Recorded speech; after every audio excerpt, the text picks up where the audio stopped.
আমাদের সমাজের কিছু মোল্লা আছে না, তাওহীদি জনতা, তাওহীদের তাকবীর দিয়ে আল্লাহর ওলিদের মাজার ভাঙে। কথা কয় না, ভাঙতেছে না? ওলি আল্লাহর মাজার ভাঙছে তাওহীদি জনতা। তাওহীদি জনতা কে ছিল? শয়তান ছিল সর্বপ্রথম। তাওহীদি জনতা বলে, আল্লাহ আমি তোমারে মানি, নবী মানি না। আল্লাহ কয়, আমারে মানলি, নবী মানলি না, ৯.৫ লক্ষ বছরের বন্দেগী বরবাদ করে দিলাম। তুই যা, আজকের থেকে বিতাড়িত। আমি আল্লাহ মানলে পরিপূর্ণ ঈমানদার না, আল্লাহর পাশাপাশি নবী মানতে হবে, নবী মানতে হবে। আদম নবীর সেজদা হকিকতে ওই সেজদাটা ছিল আমার নবীর সেজদা, কারণ আদম নবীর পেশানিতে নূরে মুহাম্মদী ছিল। হকিকতে ওই নবীর সেজদা, শরীয়তে আদম নবী, হকিকতে আমার দয়াল নবী। আল্লাহ বলল, তুই আমার নবী মানলি না, আমাকে মানলি, নবী মানলি না, তুই ঈমানদার হতে পারলি না। আজকের থেকে তুই বেঈমান, বিতাড়িত, শয়তান। কথা বলেন ঠিক কিনা? আমি আপনাদের এলাকার সন্তান, আমার নতুন করে পরিচয় দেওয়ার মতো কিছুই নাই। কমবাসী আপনারা সকলে আমাকে চিনেন। মরহুম তোফাজ্জল হোসেন যুক্তিবাদী সাহেব, তিনি আপনাদের মাঝে আসতেন, আপনাদেরই ভালোবাসার মানুষ ছিলেন। তারই একজন নগণ্য আওলাদ সন্তান আমি আপনাদের মাঝে এসেছি। আল্লাহ পাকের ইচ্ছায়, আমার মহান মুর্শিদের দয়ায়, আমার শ্রদ্ধেয়, অত্যন্ত শ্রদ্ধেয় চাচা বলি, সম্বোধন করি, যেহেতু আমার আব্বাজানের সঙ্গে তার একটা সম্পর্ক ভালো ছিল। আব্দুল আজিজ সাহেব অনেক ভালোবাসেন, আমিও অনেক ভালোবাসি। মনে হয় যেন নিজের মাহফিল। এজন্য যত দূরেই থাকি, টানা প্রোগ্রাম চলছে এখন সৃজন, অনেক দূর দূরান্ত থেকে প্রোগ্রাম করতে হয়, অনেক দূর থেকে এসেছি শুধুমাত্র আপনাদের দোয়া এবং ভালোবাসার জন্য। আমি আপনার এলাকার সন্তান, শুধু দোয়ার জন্য এসেছি, বেশি বয়ান করব না। বয়ান করবেন আমার বড় ভাই মুফতি আব্দুল মান্নান জিহাদি সাহেব। আমি সংক্ষেপ আধা ঘন্টার মতো আলোচনা করে আমি আপনাদের থেকে বিদায় নিয়ে চলে যাব। আল্লাহ পাক জেনে অতি অল্প সময়ের মধ্যে অল্প কিছু কথা বলার এরাদা করে দেন। আমি আশা করছি আল্লাহ পাক যেন আমাকে তৌফিক দেন, আপনাদেরকে ধৈর্যের সাথে শুনবার, উভয়জনকে আমল করবার তৌফিক দান করেন। সকলে বলি আমিন। এখন আরবি যেই মাসটা চলছে, এই মাসের পর যেই মাসটা আসবে, এই মাসটার নাম হলো শবে মেরাজের মাস। অর্থাৎ আল্লাহ পাকের হাবিবকে আল্লাহ পাক যেই মাসের একটা রজনীতে ২৭ তারিখ দিবাগত, ২৬ তারিখ দিবাগত রাত্রিতে, ২৭ রাত্রিতে আল্লাহর হাবিবকে আল্লাহ পাক ৭ আসমান ৭ জমিন পাড়ি দিয়ে, আল্লাহ পাকের ওই লা মাকাম পাড়ি দিয়ে আরশ মুআল্লায় নিয়ে আল্লাহ পাকের সঙ্গে দেখা, কথাবার্তা, সাক্ষাৎ করেছিলেন। জোরে বলি সুবহানাল্লাহ। সেই মাস আমাদের সামনে। আমি মেরাজ সম্পর্কে অল্প দুটি কথা আপনাদের সামনে উপস্থাপন করবার চেষ্টা করব। কুরআনুল কারীমের মধ্যে আল্লাহ পাক মিরাজ সম্পর্কে বিশদ বর্ণনা দিয়েছেন। সূরাতুল বানী ইসরাঈলের মধ্যে সংক্ষেপ বর্ণনা, সূরাতুন নাজমের মধ্যেও বর্ণনা দেওয়া আছে। আমি আপনাদের সামনে সূরাতুন নাজম থেকে কিছু কথা বলার এবং সূরাতুল বানী ইসরাঈলের প্রথম অংশের কয়েকটি আয়াতের ব্যাখ্যা, বিশ্লেষণ সহ তাফসীর তাহকিক নিয়ে অল্প কিছু কথা বলার ইরাদা রাখি। আল্লাহ পাক যেন আমাকে তৌফিক দান করেন। সকলে বলি আমিন। সূরাতুল বানী ইসরাঈলের প্রথম কয়েকটি আয়াত আপনাদেরকে শোনাবো। এই আয়াত থেকে কিছু ব্যাখ্যা আপনাদেরকে বোঝানোর চেষ্টা করব। আল্লাহ পাক এই সূরার মধ্যে প্রথম আয়াতে কারিমার মধ্যে কি বললেন, আল্লাহর হাবিবকে আল্লাহ পাক কিভাবে মিরাজে নিলেন, সংক্ষিপ্ত প্রাথমিক বর্ণনা এখানে দিয়েছেন। বলেন, আল্লাহর নবীর মিরাজ কি সত্য না মিথ্যা? আমার আল্লাহ পাককে আমার নবী ব্যতীত এই চর্ম চক্ষু দিয়া পৃথিবীর কোনো মানুষ দেখতে পারেন নাই। শুধুমাত্র একজন ব্যক্তি যিনি আমার আল্লাহ পাককে চর্ম চক্ষু দিয়ে দেখেছেন, তিনি হলো আমার নবী, আপনার নবী রহমাতুল লিল আলামিন। বন্ধু মুসলমান, আমার আল্লাহ পাক কুরআনুল কারীমের মধ্যে সেই সম্পর্কে সূরাতুল বানী ইসরাঈলের মধ্যে জানিয়ে দিলেন। যারা পারেন আমার সঙ্গে তেলাওয়াত করেন, আউযু বিল্লাহি মিনাশ শাইতানির বিসমিল্লাহির রাহমানির সুবহানাল্লাযী আসরা بعبده ليلا من المسجد الحرام إلى المسجد الأقصى আল্লাহ পাক জানিয়ে দিলেন সুবহানাল্লাযী আসরা বিআবদিহি লাইলাম মিনাল মাসজিদিল হারাম ইলাল মাসজিদিল আকসা। যেই নবীকে আল্লাহ সুবহানাহু ওয়া তাআলা রাত্রের একটি অংশে মসজিদুল হারাম থেকে মসজিদুল আকসা পর্যন্ত নিলেন, সেই বর্ণনাটা আমার আল্লাহ পাক কোরআনুল কারীমের মধ্যে দিল। কিভাবে আমার হাবিবকে নিল, কিভাবে আমার আল্লাহ নবীকে আল্লাহ পাক মিরাজ রজনীতে নিল। আমার প্রাণের ভাইয়ের এক গভীর মনোযোগ। আল্লাহর হাবিব ঘুমিয়ে আছেন নবীর চাচাতো বোন উম্মে হানির ঘরের মধ্যে। আল্লাহ পাক হুকুম দিল, জিবরিল তুমি যাও আমার বন্ধুকে নিয়ে আসো, আমার বন্ধুর সঙ্গে আমি সাক্ষাৎ করব, মোলাকাত করব। আমার হাবিবকে সম্মানের সাথে শহীদ আমার নবীজিকে তুমি নিয়ে আসবা। আমার নবীর সঙ্গে কোনো বেয়াদবি করবে না, আমার নবীকে সসম্মানে আমার কাছে তুমি নিয়ে আসবা। জিবরিল আমিন আসলেন, আমার নবীজি ঘুমিয়ে আছে। আমার আল্লাহ পাক ডাক দিয়া কয়, জিবরিল রে, নবীর সঙ্গে যেন কোনো বেয়াদবি না হয়। জিবরিল কয়, আল্লাহ তোমার বন্ধু তো ঘুমিয়ে আছে, আমি কিভাবে সম্বোধন করব? আমার আল্লাহ বলে, জিবরিল, ও জিবরিল, আমার বন্ধু নবী ঘুমিয়ে আছে, তার সঙ্গে তুমি বেয়াদবি করিও না। তোমার যে নরম তুলতুলা জিহ্বা মুবারক আমি আল্লাহ পাক দান করেছি গো, ওই জিহ্বাটা দিয়ে আমার রাসূলুল্লাহর কদম মুবারকে চুমা দাও, চাটতে থাকো, চাটতে থাকো। আমার হুজুরের ঘুম ভেঙে গেলে তুমি সালাম দিবে। মেরাজ রজনীতে সর্বশ্রেষ্ঠ ফেরেশতা জিবরিল আমিনের জিহ্বা মুবারক দিয়া আল্লাহর হাবিবের কদম মুবারকের মধ্যে চুমা লাগায়া আল্লাহ পাক তামাম পৃথিবীর মানুষদেরকে দেখিয়ে দিল, দুনিয়ার মানুষ শুনে রাখো, ওই রাসূলের শান আজমত আমি আল্লাহ পাক কতটা বুলন্দ করেছি, তোমরা একটু মাথার মধ্যে ঢুকিয়ে রাখো, ওই রাসূলের শান আজমত কতটা আমি বুলন্দ করলাম। জিবরিলের জিহ্বা আমার নবীজির কদম, আমার নবীজির কদম জিবরিলের জিহ্বা, আমার নবীকে এতটা সম্মান দিয়া আমার রাসূলুল্লাহকে আমার আল্লাহ পাক মেরাজের প্রাথমিক কার্যকলাপ শুরু করলো। জোরে বলেন আল্লাহু আকবার। দয়াল নবী যায় মিরাজে নিলেন আল্লাহ তাআলা, সেই খুশিতে পড়ুন সবাই দুরুদ সাল্লি আলা, সেই খুশিতে পড়ুন সবাই দুরুদ সাল্লি। আল্লাহু আকবার বলেন। নবীকে বিশ্রামে পায়া জিবরাইল থাকে দাঁড়ায়া, নবীকে বিশ্রামে পায়া জিবরাইল থাকে দাঁড়ায়া, ডাক দিতে সাহস না পেয়ে জিহ্বা কদম তলা। আল্লাহু আকবার বলেন। ডাক দিতে সাহস না পেয়ে জিহ্বা কদম তলা, সেই খুশিতে পড়ুন সবাই দুরুদ সাল্লি আলা, সেই খুশিতে পড়ুন সবাই দুরুদ সাল্লি। এই পৃথিবীর মুসলমান শুনো, আমার নবীজির শান আজমত আমার আল্লাহ পাক কতটা বৃদ্ধি করলো, গভীর মনোযোগ। আমার আল্লাহ পাক বলে, মরফানা লাকা যিকরাক ইয়া রাসূলুল্লাহ, মায়ার নবী গো, আপনার শান আজমত, আপনার প্রশংসা, আপনার জিকিরকে আমি আল্লাহ পাক বুলন্দ করে দিলাম। এই তামাম পৃথিবীর সবচাইতে বড় সম্মানিত, সবচাইতে শানওয়ালা, সবচাইতে আজমতওয়ালা সম্মানিত ব্যক্তি হিসাবে আমি আল্লাহর পরে আপনার শান আজমতকে আমি বুলন্দ করে দিয়েছি।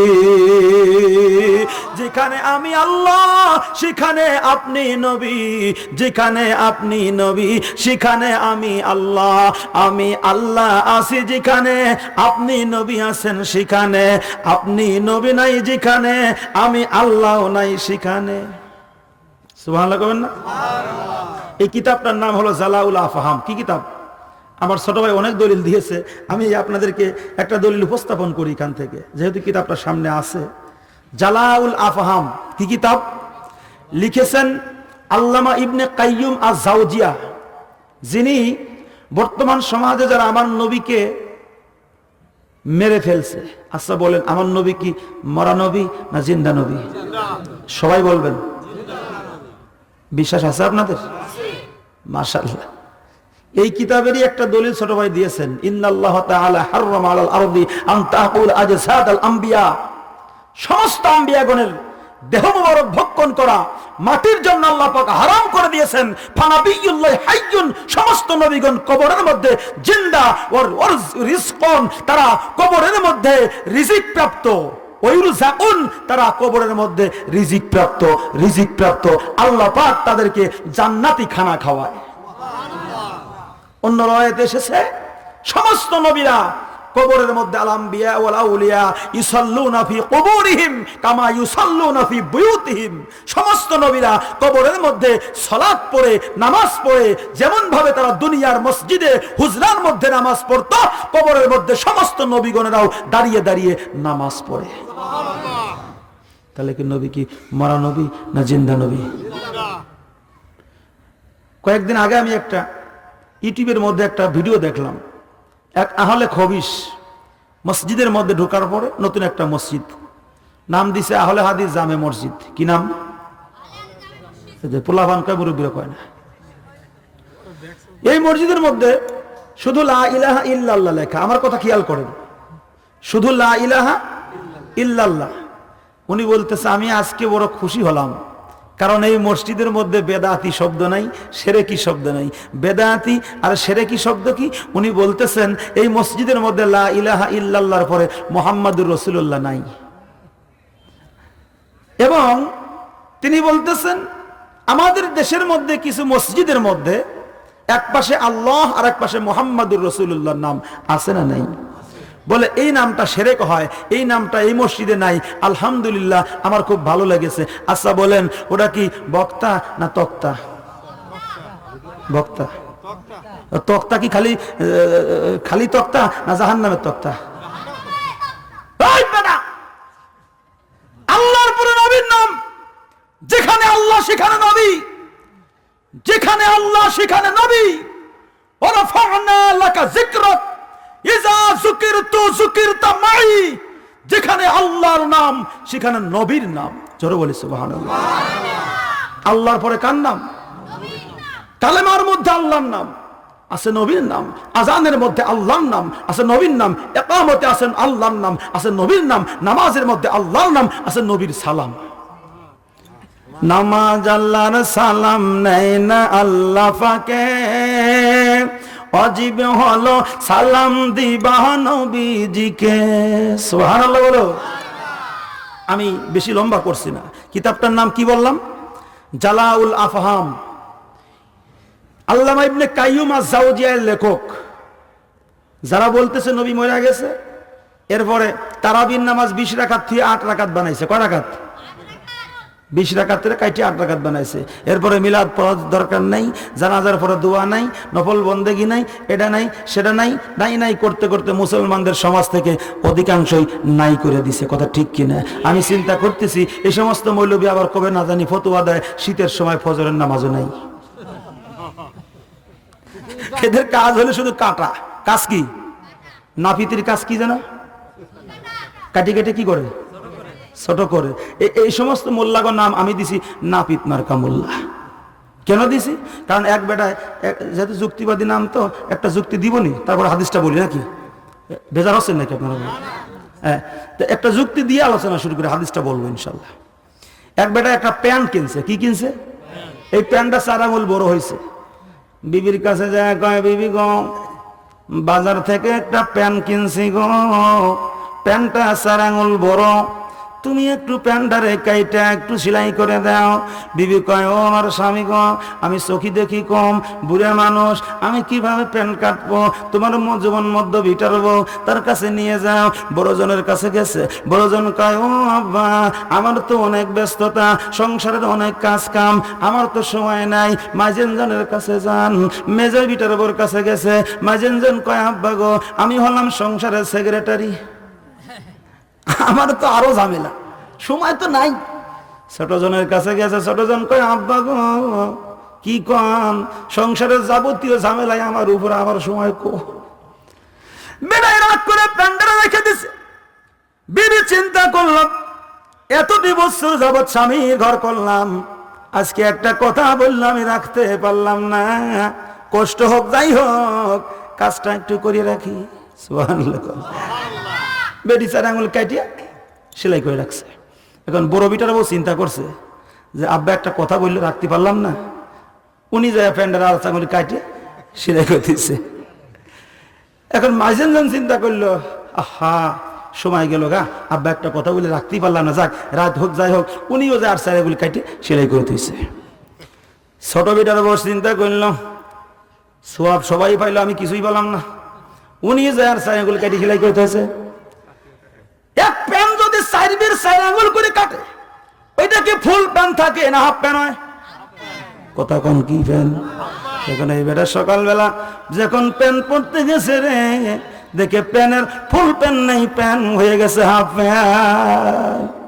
আমাদের সমাজের মধ্যে কিছু মোল্লা আছে, এরা কয় এটা নাই কাটো, ওটা নাই কাটো, এটা নাই কাটো, এই কাটতে কাটতে কাটতে কাটতে এই ইসলামের মধ্যে এটা নাই ওটা নাই কাটতে কাটতে ইসলামটা নামে মাত্র ইসলাম আছে রে, ইসলামটাও কাটতে কাটতে হাফ প্যান বানাইছে। কথা বলেন ঠিক কিনা?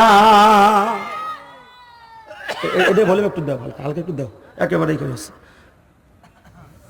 জানাজার পরে দোয়া নাই, তারাবির নামাজ 20 রাকাত পড়ার দরকার নাই, হ্যাঁ 8 রাকাত পড়লে যথেষ্ট। কে বলছে তোমাকে 8 রাকাত পড়লে যথেষ্ট? আবার নবী সহিহ হাদিসের বর্ণনা 20 রাকাত তারাবির নামাজ পড়েছেন। জোরে বলি সুবহানাল্লাহ।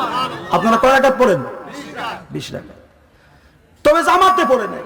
নবীর সাহাবী খলিফাতুল মুসলিমিন হযরত ওমর রাদিয়াল্লাহু তাআলা আনহু দেখলেন মসজিদে নববীতে সাহাবায়ে কেরাম এলোমেলো নামাজ পড়ছেন। সাহাবায়ে কেরামদেরকে ডাক দিয়ে বললেন, নবীর সাহাবীরা, আমি যদি এই তারাবির নামাজের একটা জামাতের প্রচলন করি? সাহাবায়ে কেরাম বললেন, উত্তম হয়। খলিফাতুল মুসলিমিন জামাতের সিস্টেম করলেন এবং বললেন, হাজা বেদাআতুন খায়রুম, এটা রাসূলুল্লাহর জামানায় ছিল না, কিন্তু আমি ওমর এটাকে আবিষ্কৃত করলাম, এটা একটা বেদাত হলো। হাজা বেদাআতুন খায়রুন, তবে এই বেদাতটা উত্তম বেদাত হলো। সুবহানাল্লাহ। আসি করেন না আপনারা? কি বেদাত হলো? আমাদের সমাজের মধ্যে কিছু মোল্লা আছে, এরা কয় বেদাত মানেই মনে হয় খারাপ। না, বেদাত মানেই খারাপ না। কেমন কিছু বেদাত আছে যেগুলো আমাদের সমাজের মধ্যে প্রচলন আছে। এই যে কিতাবগুলা নবীর জামানায় ছিল না, বুখারী, মুসলিম, তিরমিজি, আবু দাউদ, ইবনে নাসাই, সহিহ শরীফ, সহিহ ইবনে মাজাহ, যত হাদিসের কিতাব বলেন, কোন হাদিসের কিতাব নবীর জামানায় ছিল না। হাদিস ছিল, কিতাব ছিল না। নাহু সরফ মাদ্রাসার সিলেবাস এগুলো নবীর জামানায় ছিল না। 2টা আযান জুমার নামাজের দিন আপনি দেন, জুমার নামাজের 2টা আযান ছিল না, একটা আযান ছিল। আমার প্রাণের ভাইয়েরা, তারাবির নামাজের জামাত ছিল না, এখন জামাত আমরা পড়ি। এইরকম ভাবে অনেক বেদাতের কাজ আমরা করি। কোরআনুল কারীমের মধ্যে জবর জের জজম তাসদীদ দিয়ে কোরআন আমরা পড়ি। এই কোরআন নবীর জামানায় ছিল না, পরবর্তীতে লাগাইছে হাজ্জাজ বিন ইউসুফ। এইরকম ভাবে বেদাতের হিসাব করতে গেলে সমাজ থেকে সবগুলো বাদ দেওয়া লাগবে। বেদাতের হিসাব করা যাবে না রে বাবা। বেদাতের হিসাব যদি আপনি করতে যান, আস্তে আস্তে আস্তে আস্তে করে আপনার পণ্যের লুঙ্গিটাও খুলিয়ে যাবে। কথা কোন ঠিক কিনা? মোল্লা মসজিদের মধ্যে ইমামতি করে কিনা? আমরাও করি। এখন মোল্লা যদি কয় মিলাদ পড়লে বেদাত হয়, আমি বলবো, ও মোল্লা, মিলাদ পড়লে যদি বেদাত হয় নবীর জামানায় ছিল না, তা তুমি ইমামতি কইরা বেতন নিয়া মানুষের বাড়ি বাড়ি খায়া ইমামতি কইলে, বলো এরকম সিস্টেমে বেতন নিয়া মানুষের বাড়ি বাড়ি খাওয়ার সিস্টেম নবীর জামানায় ছিল কিনা? কথা কয় না? এইবার তো ধরা খাইবে না, কারণ নবীর জামানায় বেতন নিয়ে ইমামতি করা, মানুষের বাড়ি বাড়ি খাওয়া, এই সিস্টেম ছিল না। তাহলে এটা যেই দলিলে জায়েজ, নবীর মিলাদও সেই দলিলেই কি জায়েজ। আমি ওদিকে যাচ্ছি না, ছোট ভাই দলিল দিয়েছে ভালো, আমি আর ওদিকে আগাচ্ছি না, আরো দলিল আছে আমাদের সংরক্ষণে। যারা বলি সুবহানাল্লাহ। তবে মিলাদ জায়েজ, মুস্তাহাব, মুস্তাহাব মুস্তাহাসান কাজ, এগুলো করলে পূর্বে সমস্ত আইম্মায়ে কেরাম বলেছেন মুস্তাহাব, মুস্তাহাসান করলে আল্লাহর খাস রহমত নাজিল হয়। জোরে বলি সুবহানাল্লাহ। আগে মানুষ মিলাদ পড়ছে মহব্বতের সঙ্গে, রহমত ছিল। এখন মোল্লা মৌলবীকে ফতুয়ার সরে মিলাদ উঠে গেছে, আল্লাহর রহমত গজব নামছে না। নিত্য নতুন বালা মুসিবত আযাব গজব কোত্থেকে আসছে? আমরা নবী ভুলে গেছি। কারণ আল্লাহ রব যেখানে, নবী রহমত সেখানে। আল্লাহ যেখানে রব, নবী সেখানে কি রহমত। এই তো সেই দলিলটা আমি আপনাদেরকে শোনাচ্ছি। কিতাবের নাম কি বলছিলাম?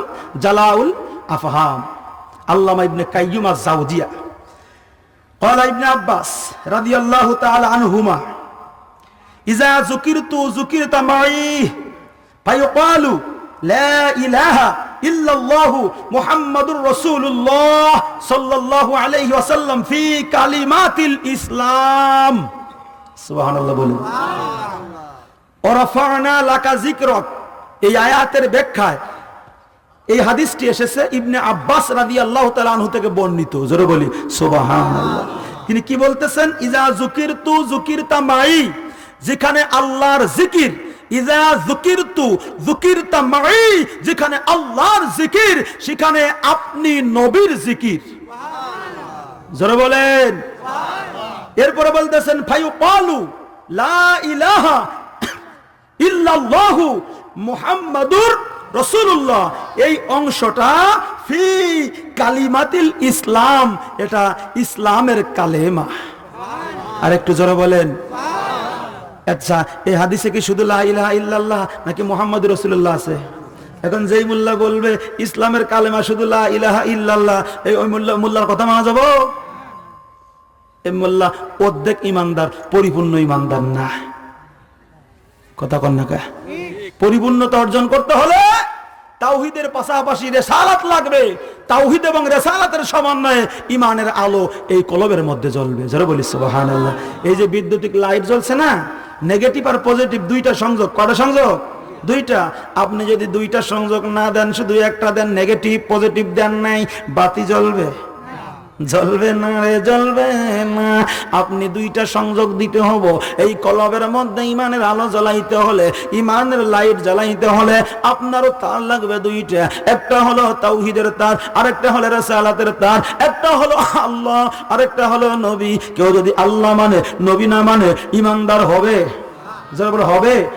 এর 9.5 লক্ষ বছর ইবাদত কইরা শয়তান আজাজিল ছিল, এই আজাজিল 9.5 লক্ষ বছর ইবাদত করলো।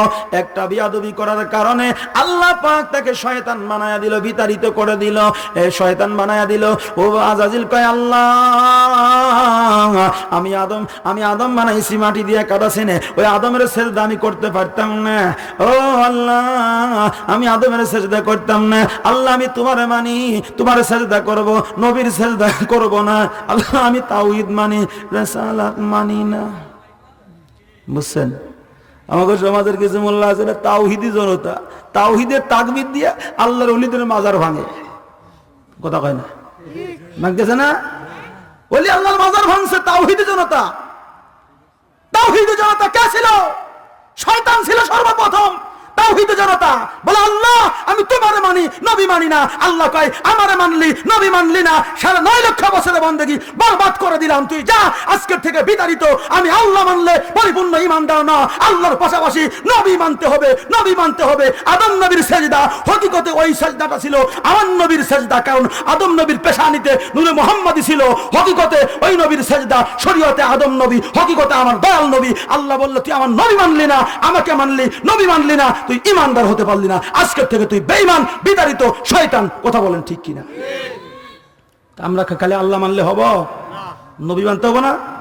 আল্লাহ মানা নবী মানা নয়, নবী মানলে আল্লাহ মানা হয়। বলো, আল্লাহ মানা নবী মানা, নবী মানলে হায়। আল্লাহুম্মা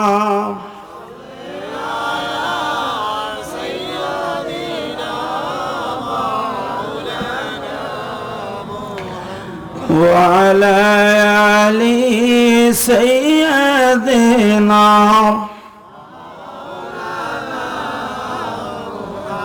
বিরক্ত হচ্ছেন আপনারা? রাগ হয়েছেন নাকি? তাহলে আসেন মিরাজের আলোচনার দিকে যাই। আল্লাহর নবী ঘুমিয়ে আছে, জিবরিল আমিন জিব্বা দিয়া নবীজির কদম মোবারক চাটতেছে। যারা বলি সুবহানাল্লাহ। নবীজির শান কি কম না বেশি? জিবরাইল ফেরেশতা নবীর কদম চাটে। মোল্লা কয় নবী আমার মতো মানুষ।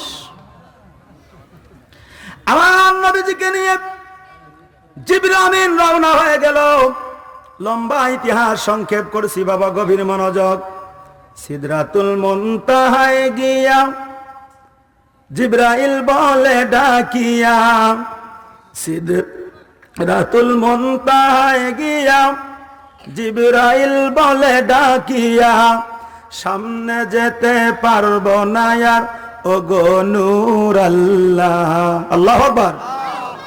ওর সামনে যেতে পারবো না আর ওগো নূর আল্লাহ। সেই খুশিতে পড়ুন সবাই দুরূদ সাল্লি আলা, সেই খুশিতে পড়ুন সবাই দুরূদ সাল্লি আলা। নূর নবী যায় মেরাজে নিলেন আল্লাহ তাআলা, সেই খুশিতে পড়ুন সবাই দুরূদ সাল্লি আলা। আল্লাহু আকবার বলো। হযরত জিবরিল আমিন আমার নবীজিকে সম্বোধন করে বলে, ইয়া রাসূলুল্লাহ, মায়ের নবী গো, আপনি নবী একা যান, আমি যাইতে পারবো না। আমার নবী ডাক দিয়া বলে, জিবরিল, আখি জিবরিল, তুমি কেন যাইবা না? জিবরিল ডাক দিয়া বলে, ইয়া রাসূলুল্লাহ, মায়ার নবী গো, এখন থেকে যে নূরটা শুরু, এই এখান থেকে যে নূরটা আমার আল্লাহ পাক আরশ মুআল্লা পর্যন্ত, এটা এমন একটি নূর, এই নূরের মধ্যে যদি আমি জিবরিল ফেরেশতা প্রবেশ করি গো, আমার আল্লাহ পাক আমাকে 600 নূরের পাখা মুবারক দান করেছে। জোরে বলেন সুবহানাল্লাহ।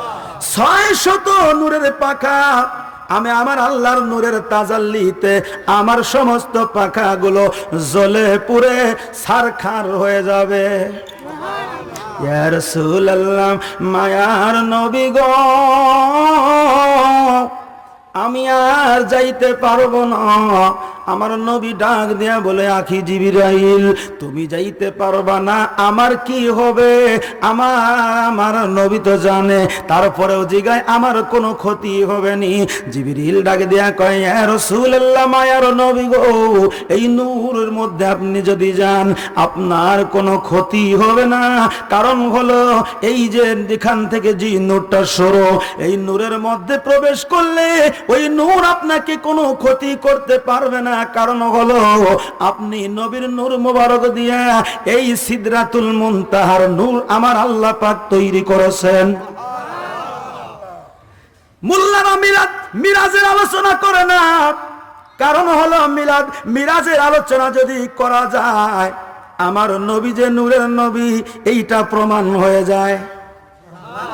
আমার নবীকে নূর না মাটি? জোরে বলেন।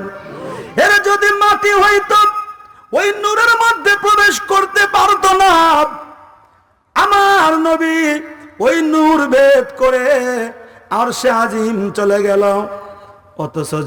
অথচ মুসা নবী আল্লাহকে দেখার জন্য আল্লাহর কাছে ফরিয়াদ করলেন, রব্বি আরিনি আনজুরু ইলাইক, আল্লাহ গো আপনি আমার দেখা দেন। আল্লাহ বললেন, তারানি, তুমি আমাকে দেখতে পারবে না। জোরে বলেন আল্লাহু আকবার। মুসা কয়, আল্লাহ যদি দেখা না দাও তোমার কালেমার দাওয়াত আমি দিতাম না। আমার আল্লাহ কয়, ও মুসা রে, এই চর্ম চক্ষু দিয়া আমি আল্লাহ দেখা যায় না। আমি আল্লাহকে দেখতে হলে একটা চোখের প্রয়োজন আছে, একটা চোখের পর্দা খুলতে হবে। এই চোখটার নাম কলবের চক্ষু। জোরে বলেন আল্লাহু আকবার। এই চর্ম চক্ষু দিয়ে আমি আল্লাহ দেখা যায় না। মুসা নবী ছিল রাগী মানুষ, রাগ ছিল একটু বেশি। আল্লাহর কয়, আল্লাহ গো দেখা যদি না দাও তোমার কালেমার দাওয়াত আমি আর দিতাম না। আমার আল্লাহ কয়, মুসারে দেখার বড় শখ নি? কয় হ। আমার আল্লাহ পাক ঘোষণা করে দিলেন, ফাখলানা আলাইকা ইন্নাকা বিল ওয়াদিল মুকদ্দাসি তুওয়া। ও মুসা ছাড়ে। আমি আল্লাহকে যদি দেখতে চাও, ইন্নাকা বিল ওয়াদিল মুকদ্দাসি তুয়া, তুর পাহাড়ের পদদেশে আসো। তাহার পূর্বে একটা কাজ করতে হবে। বলো কি কাজ? ফাখলানা আলাইকা, পায়ের মধ্যে যেই জুতা আছে রে, ওই জুতা খুইলা ওই আমি আল্লাহ দেখার জন্য তুর পাহাড়ে চলে আসো। কি খুইলা? কি খুইলা? ঘুমাইছেন না আপনারা? কিরা কিরা ঘুমাইছেন? আতস করেন, কেউ ঘুমান নাই। কি খুলতে বলছে? দেখবে কাকে? আল্লাহকে। এটা হলো আদব। আমরা বিশ্ব জাকের মঞ্জিলে যাই,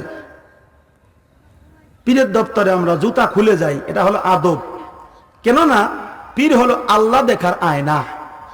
আমরা পীরকে ওসিলা বানায়া আল্লাহ এবং রসুলকে পাওয়ার জন্য পীরের দপ্তরে যাই। আমার পীর কেবলাদান বলেছেন, বাবা পীর মকসুদ না, মকসুদ হলো আল্লাহ, মকসুদ হলো নবী। কথা ঠিক না বেঠিক? আমরা পীরকে ওসিলা বানায়া আল্লাহর কাছে যাই, আল্লাহ দেখার জন্য পীরের দপ্তরে যাই।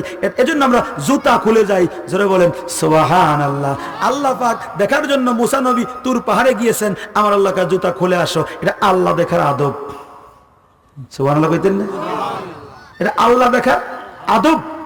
কিন্তু মুসা নবী তুর পাহাড়ে আল্লাহ দেখার জন্য জুতা খুলে যাওয়ার আদেশ পাইল, অথচ আমার নবী আপনার নবী কেমন নবী, যেই নবীকে আমার আল্লাহ পাক মিরাজ রজনীতে সিদরাতুল মুনতাহা পর্যন্ত জুতা পরায়া নেওয়ার পরে নবী দেখলেন পায়ের মধ্যে জুতা দেখা যায়। আমার নবী জুতা খুলতে যায়, আমার আল্লাহ ডাক দিয়া বলে, নবী গো, ও মায়ের নবী, আপনি জুতা খুলবেন না, জুতা খুলবেন না। আজকে আপনি নবীর জুতার ধুলির কারণে আমি আল্লাহর আরশে মুআল্লা ধন্য হয়ে যাবে। এরে আরশে মুআল্লার চেয়ে দামি তুমি হও, খুদার সৃষ্টিতে তুমি শ্রেষ্ঠ ভূমি হও। কেন তোমার বুকে শুয়ে আছেন শাহে মদিনা, বলো তোমার বুকে শুয়ে আছে শাহে মদিনা। সব ভুলিব কিন্তু তোমায় ভুলতে পারি না, বলো সব ভুলিব কিন্তু তোমায় ভুলতে না, বলো সোনার মদিনা আমার প্রাণের মদিনা। সব ভুলিব কিন্তু তোমায় বলতে পারি না। আল্লাহুম্মা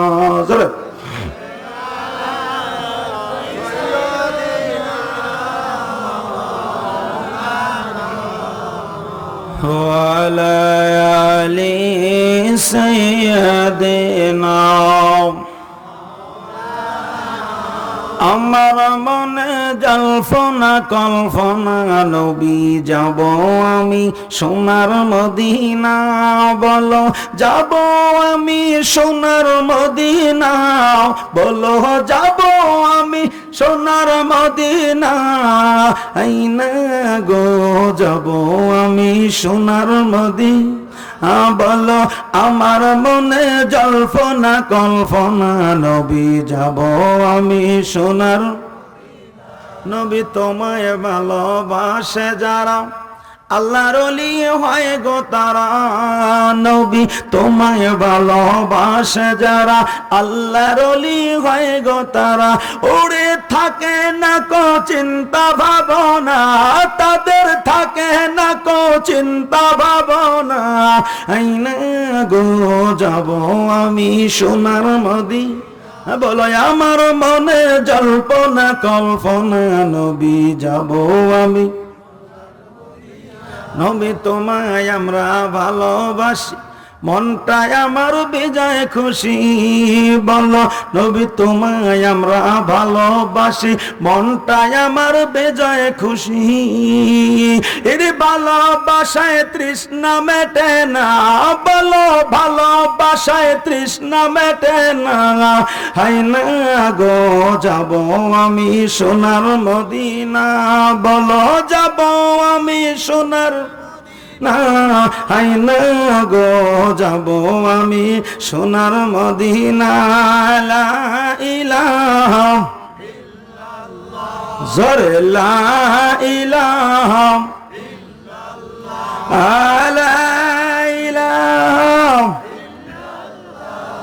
মুহাম্মদ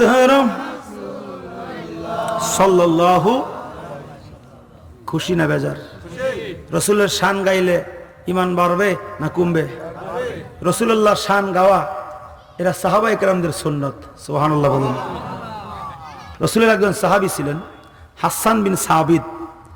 উনি রসুলুল্লাহর প্রশংসা গাইতেন, গজল কাসিদা গাওয়ালি গাইতেন। নবীজি শুনতেন, সাহাবায়ে কেরাম শুনতেন। মসজিদে নববীতে নবীজির মেম্বার, নবীজি আলাদা আরেকটি মেম্বার করা হলো হাসান বিন সাবিদের জন্য। তিনি ওই মেম্বারে বসে নবীজির প্রশংসা গাইতেন। নবীজি বসতেন, সাহাবায়ে কেরাম বসতেন। হাসান বিন সাবিত নবীজির শানে গাজল গাইতেন। সুবহানাল্লাহ বলেন। আমরা নবীর প্রশংসা করলে অনেকেরই গা জ্বলে, এটা ইমানদারের লক্ষণ না। কথা বলেন ঠিক কিনা? যারা রসুলুল্লাহর প্রশংসা শুনলে গার মধ্যে জ্বলে, খারাপ লাগে, বুঝতে হবে পরিপূর্ণ ইমানদার। যার নবীর প্রশংসা শুনতে ভালো লাগবে, রসুলুল্লাহর শান আজমতের কথা বললে বুকটা ফুলে যাবে, হৃদয় বিগলিত হবে, বুঝতে হবে প্রকৃতপক্ষে সেই ইমানদার। কারণ নবী আমার দুনিয়ায়, নবী আমার আখিরাতে, নবী আমার পরকালে, হাসর মিজার পুলসিরাতে নবী লাগবে কিনা? কবরের মধ্যে যখন শোয়াবে, নবীজিকে কবরের মধ্যে লাগবে কি লাগবে না? এ দুনিয়ার মুসলমান, এই দুনিয়া ছেড়ে একদিন আমি আপনি চলে যাব।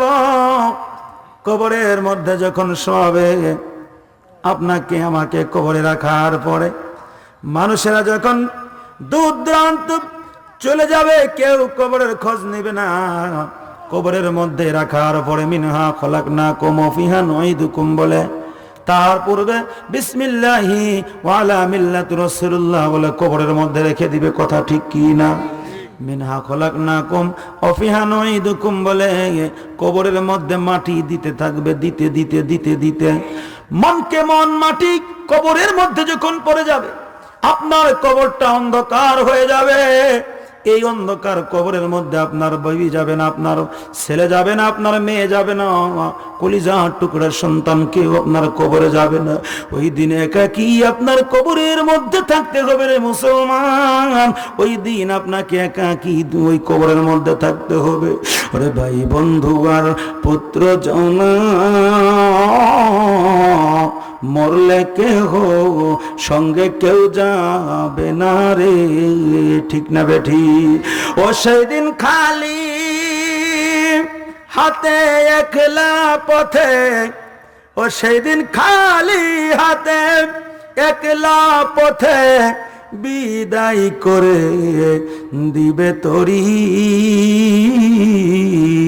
দেখ না রে মন ঝাঁক মারিয়ে দুনিয়াদারি। কথা বলেন ঠিক কি না? ওই কবরের মধ্যে আপনাকে একা থাকতে হবে রে মুসলমান, কেউ আপনার সঙ্গে যাবে না। একজন মাত্র ব্যক্তি আপনার কবরে এসে হাজির হয়ে যাবে, তিনি আর কেউ নয়, আপনার নবী, আমার নবী রহমাতুল লিল আলামিন। আশিকের কবরের মধ্যে আমার নবী হাজির হয়ে যাবে। যেদিন অন্ধকার কবরে শোয়াইবে আমারে, থাকিয়া নবী গো আমার শিয়রে, অগো দেখিব তোমার নয়ন ভরিয়া, গো দেখিব তোমার নয়ন ভরিয়া। ইয়া রাসূলুল্লাহ, ইয়া রাসূলুল্লাহ,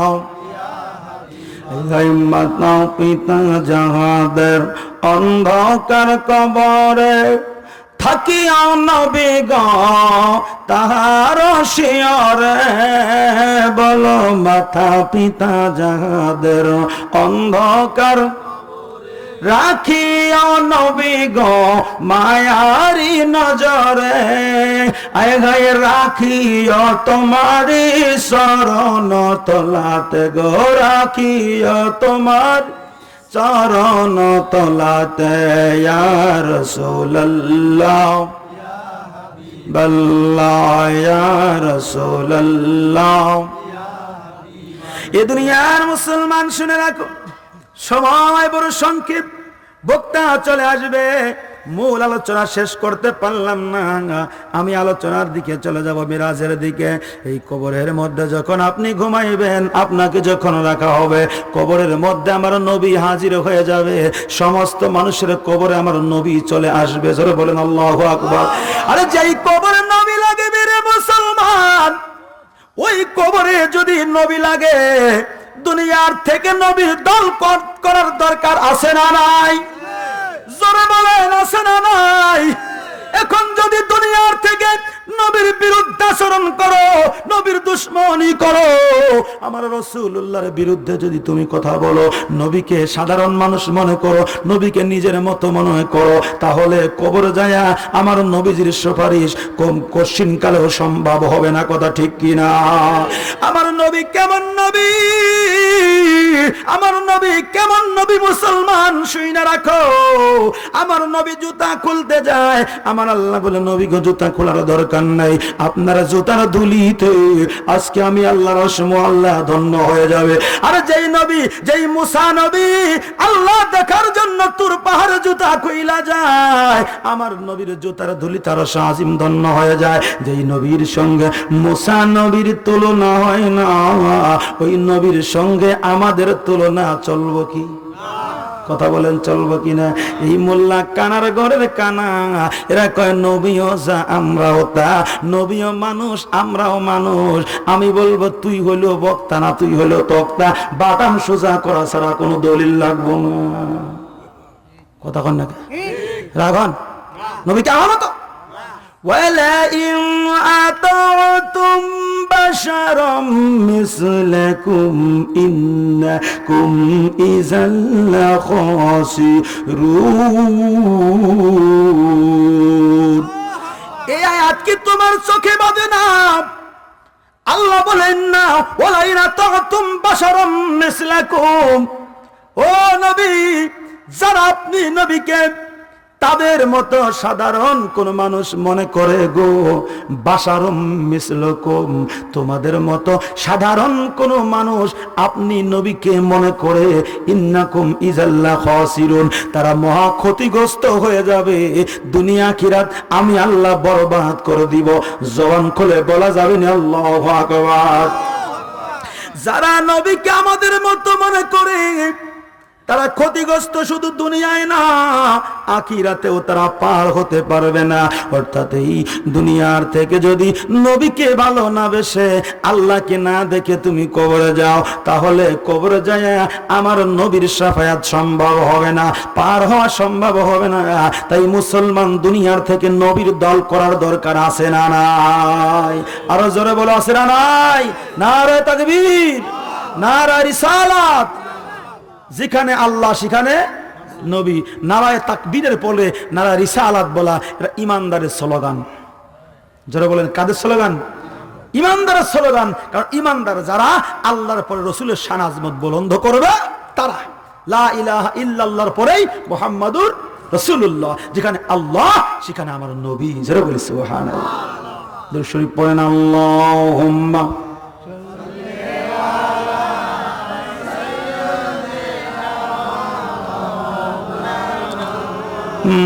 মুহাম্মাদ ওয়া আলা আলি সাইয়্যিদিনা।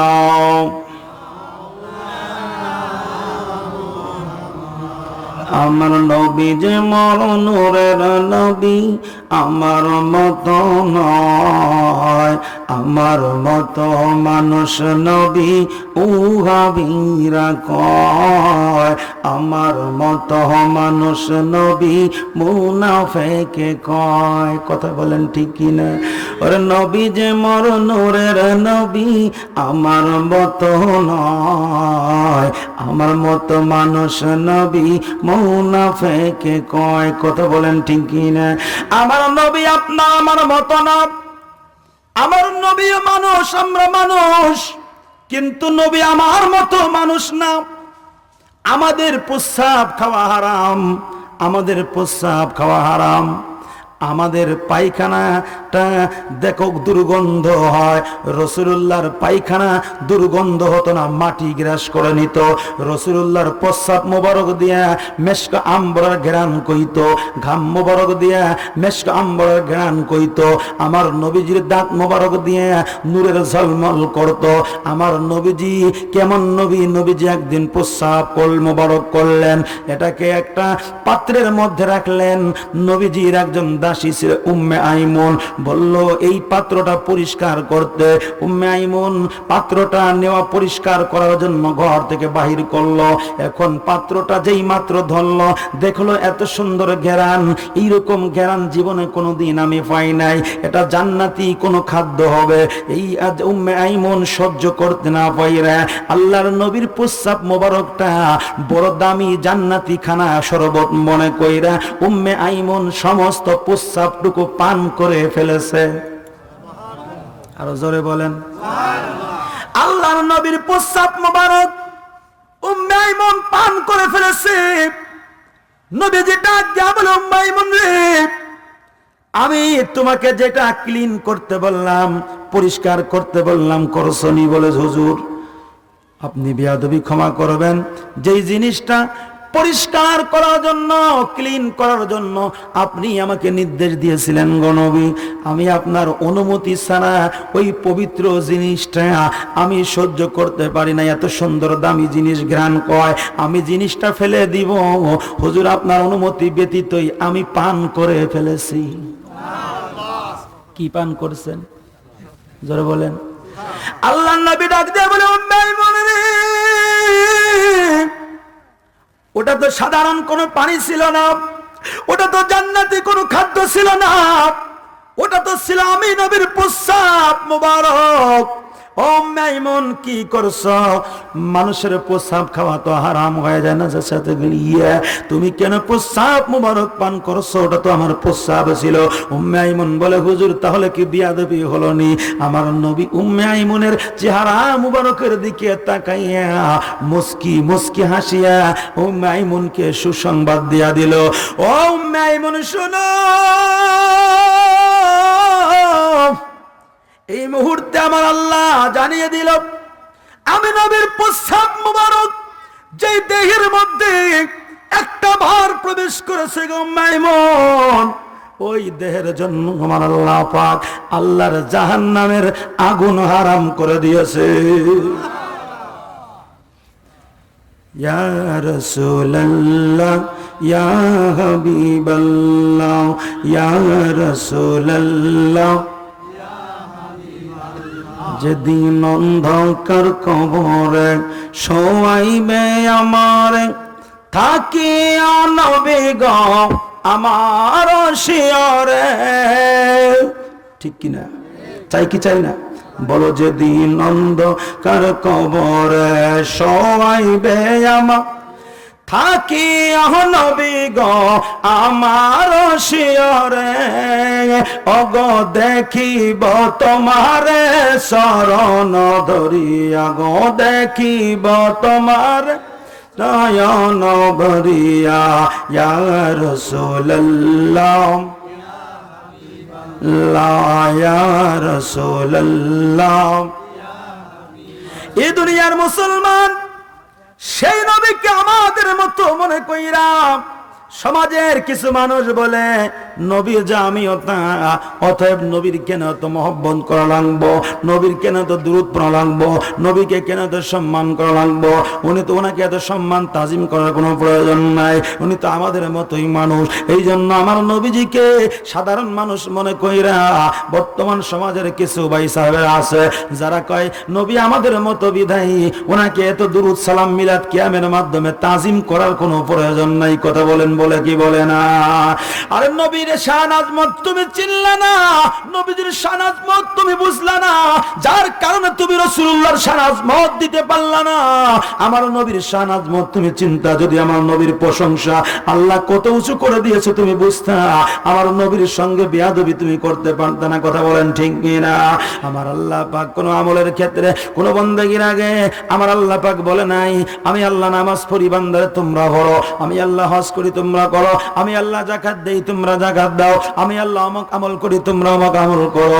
এই কথা আমার আল্লাহ পাক অন্যান্য আমলের ক্ষেত্রে আগে বলেন নাই, কিন্তু যখন নবীজির শান আজমতের কথা, রাসূলুল্লাহর দুরূদ মিলাদের কথা যখন আমার আল্লাহ পাক বান্দাদেরকে হুকুম দিল, আমার আল্লাহ কয় ও বান্দারে, আমার ফেরেশতাদেরকে নিয়ে আমি আল্লাহ কিন্তু ওই নবীজির দুরূদ সালাম পড়ি।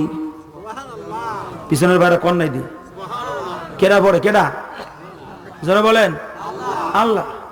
আল্লাহ যদি ফেরেশতাকে নিয়ে পড়ে এরপরে হুকুম দেয়, আমাকে পড়তে সমস্যা আছে নাকি? আল্লাহ পাক কোন আমলের আগে বলেন নাই আমি কিন্তু এটা করি, এটার গুরুত্ব কি, ফজিলত কি? আল্লাহ কয় আমি আল্লাহ ফেরেশতাকে নিয়ে, আল্লাহ যদি ফেরেশতাকে নিয়ে মজলিসের মধ্যে পড়ে, ইমাম সাহেব মুসল্লিকে নিয়ে পড়লে দোষ হবে না। ইমাম সাহেব ফতোয়া দেয় বেদাত। কি ফতোয়া? অথচ মোল্লা নিজেই জানে না বেদাত কাকে বলে, বেদাত কয় প্রকার, বেদাত কি কি। বেদাত মানেই সব খারাপ না, বেদাত মানেই সব বাদ না। বেদাতের মধ্যে পার্থক্য আছে, যে পার্থক্যগুলো যে মোল্লা বুঝবে না, অমুল্লা মোল্লা না, অমুল্লা আলেম না, মোল্লা জ্ঞানী না, অমুল্লা বদজ্ঞানী, অমুল্লা অজ্ঞানী। কথা ঠিক কিনা? যার জ্ঞান নাই সে কেমন ইমামতি করে, বুঝাই না যে কোরআন হাদিসের ব্যাখ্যা, বেদাতের ব্যাখ্যা বুঝে না, নিজেই বেদাতের মধ্যে হাবুডুবু খায়, আবার বেদাত দিয়ে ফতোয়া দিয়ে মিলাদকে বাদ দেওয়ার চেষ্টা করে। কথা ঠিক কিনা? এটা কি বাদ দেওয়া কোনো আমল? এটা পূর্বের থেকেই ছিল। সূরা আলে ইমরানের 81 নম্বর আয়াতে কারিমার মধ্যে আল্লাহ পাক নিজে মিলাদ পড়ছে সমস্ত নবী রাসূলদেরকে নিয়ে। সুবহানাল্লাহ। এখন বলবেন খালি মিলাদের আলোচনাই করছেন, অন্য কোন আলোচনা করেন না কেন? অন্য কোন আলোচনা কি করব? আমার নবীর শান আজমত এর চাইতে বড় আলোচনা আসেনি? আচ্ছা, নামাজ পাইছেন কার খাতিরে? কোরআন পাইছেন কার খাতিরে? ইসলামটা পাইছি কার খাতিরে? নবীর খাতিরে। নামাজটা কোথায় পাইলাম? মেরাজ রজনীতে আল্লাহ পাকের সঙ্গে যখন আল্লাহ নবীর দেখা হয়, আমার নবী ডাক দেয়া বলে আল্লাহ আমি আপনাকে দেখলাম, কিন্তু আমার যারা জমিনে উম্মত আছে গো আল্লাহ, আমার উম্মতেরা কি আপনাকে দেখবো? আমার আল্লাহ বলেন না, চর্মচক্ষু দিয়া কেউ আমি আল্লাহকে দেখতে পারবে না। সুবহানাল্লাহ। ওই আরশে আজিম দয়া আল্লাহর সঙ্গে দেখা কইরাও সেই নবী উম্মত বলে না, ওই নবী কে কি, ওই নবী কেমন নবী, আশেকরা বোঝার কোনো বাকি রইল না। কথা ঠিক কিনা? আল্লাহ গো আমার উম্মতেরা দেখবেনই কয় না, তাহলে আল্লাহ একটা মাধ্যম দেখায় দেন আমার উম্মতেরা যেন দেখতে পারে। সুবহানাল্লাহ। আল্লাহ কয় একটা মাধ্যম আছে। বলে কি মাধ্যম? যদি আপনার উম্মতেরা খুশু এবং খুদুর সহিত হুজুরি কালবের মধ্যে নামাজে দাঁড়ায় যাইতে পারে গো, নামাজের মধ্যে দাঁড়ায়া দাঁড়ায়া আমি আল্লাহর সঙ্গে দেখা করতে পারবে। নামাজ দিলে 50, অনেক লম্বা ইতিহাস। সর্বশেষ কয় টাকা, কয়েক জোরে কর, পড়ার অভ্যাস আসেনি? কতক্ষণ না কম কম নামাজ পড়ার দরকার আছে কিনা? নামাজ যদি না পড়েন তাহলে তো আল্লাহর সঙ্গে যোগসূত্র স্থাপন হবে না, আল্লাহর সঙ্গে মেরাজ হবে না। রাসূলুল্লাহর উম্মত হয়ে আপনি কি দাবি করলেন নামাজই যদি না পড়তে পারেন? কথা ঠিক না বে ঠিক? নবী বলেছেন যারা নামাজটা হুজুরি কালবে আদায় করতে পারে তাদের সঙ্গে আল্লাহর মুলাকাত, আল্লাহর সাক্ষাৎ, আল্লাহর মেরাজ হয়ে যায়। জোরে বলি সুবহানাল্লাহ। এবং বলেছেন আসসালাতু মিরাজুল মুমিনিন, নামাজ হলো মেরাজ, নামাজ হলো মুমিনের মেরাজ। জোরে বলি সুবহানাল্লাহ। এই যে কোরআনটা আমরা তাফসীর করছি, এই কোরআনটা কি আল্লাহ আসমান থেকে এরকম কোরআনটা আসমান থেকে পাণ্ডুলিপি আকারে নামায় দিছে নাকি? এই বান্দা এটা কিন্তু আমার কোরআন, তোমরা এটা পড়ো না। দীর্ঘ 23 বছর যাবত আল্লাহ পাক এই কোরআনটা আমার নবীর মাধ্যমে, ওহির মাধ্যমে আমার নবীর সিনার মধ্যে নাজিল করেছে। জোরে বলি সুবহানাল্লাহ। দীর্ঘ 23 বছর যাবত আমার নবীর সিনার মধ্যে যখন নাজিল হলো, নবী যখন জবান দিয়ে তেলাওয়াত করলো তখন কোরআন হলো। তার আগে কোরআন ছিল না। আমার নবী তেলাওয়াত করেছে তখন কোরআন হয়েছে। কোরআন পাইছি নবীর খাতিরে, নামাজ পাইছি। এখন নবীরে বাদ দিয়ে কোরআন আর নামাজ নিয়ে ফালাফালি করি, তাওহীদ নিয়ে ফালাফালি করি, তাহলে কি কোনো কাজ হবে? তাওহীদের জন্য তো আমি আগেই বলেছি সর্বপ্রথম ছিল কেরা? শয়তান। আল্লাহ কয় আল্লাহ আমি নবী মানি না, আল্লাহ তোমারে মানি। আল্লাহ কয় তুই তাওহীদের জন্য, তো কয় হ্যাঁ, মানে তাওহীদ মানে আল্লাহরে মানে, নবী মানে না। সর্বপ্রথম তাওহীদের জনতা কে ছিল? শয়তান। কয় আল্লাহ তোমারে মানি, নবী মানি না। এখন যারা কয় আল্লাহ মানি, নবী মানি না, ওরাও শয়তানের দলের লোক। কথা কন না কা? কথা কি বুঝেন আমার? আল্লাহ এবং নবী দুটোইকে মানতে হবে, তাহলে পরিপূর্ণ ইমানদার। তা না হলে ইমানদার হওয়া যাবে না। এই কলমের মধ্যে ইমানের বাতি জ্বালাইতে হলে আল্লাহ, নবী, তাওহীদ, রিসালাত দুইটার সংস্পর্শ দিতে হবে। নেগেটিভ আর পজিটিভের সংস্পর্শে যেমন বৈদ্যুতিক লাইট জ্বলে, এই কলমের মধ্যে ইমানের লাইট জ্বালাইতে হলে আল্লাহ এবং নবী, তাওহীদ এবং রিসালাত দুইটার সংযোগই দিতে হবে। কথা কি ঠিক কিনা? নামাজের মধ্যে আল্লাহ আছে, নবীর সালাম আছে না? নামাজ আল্লাহর সালাম নেয় না আল্লাহ পাকে, ওয়াজিব হলো সালাম দিবা নবীজিকে। সুবহানাল্লাহ বলেন।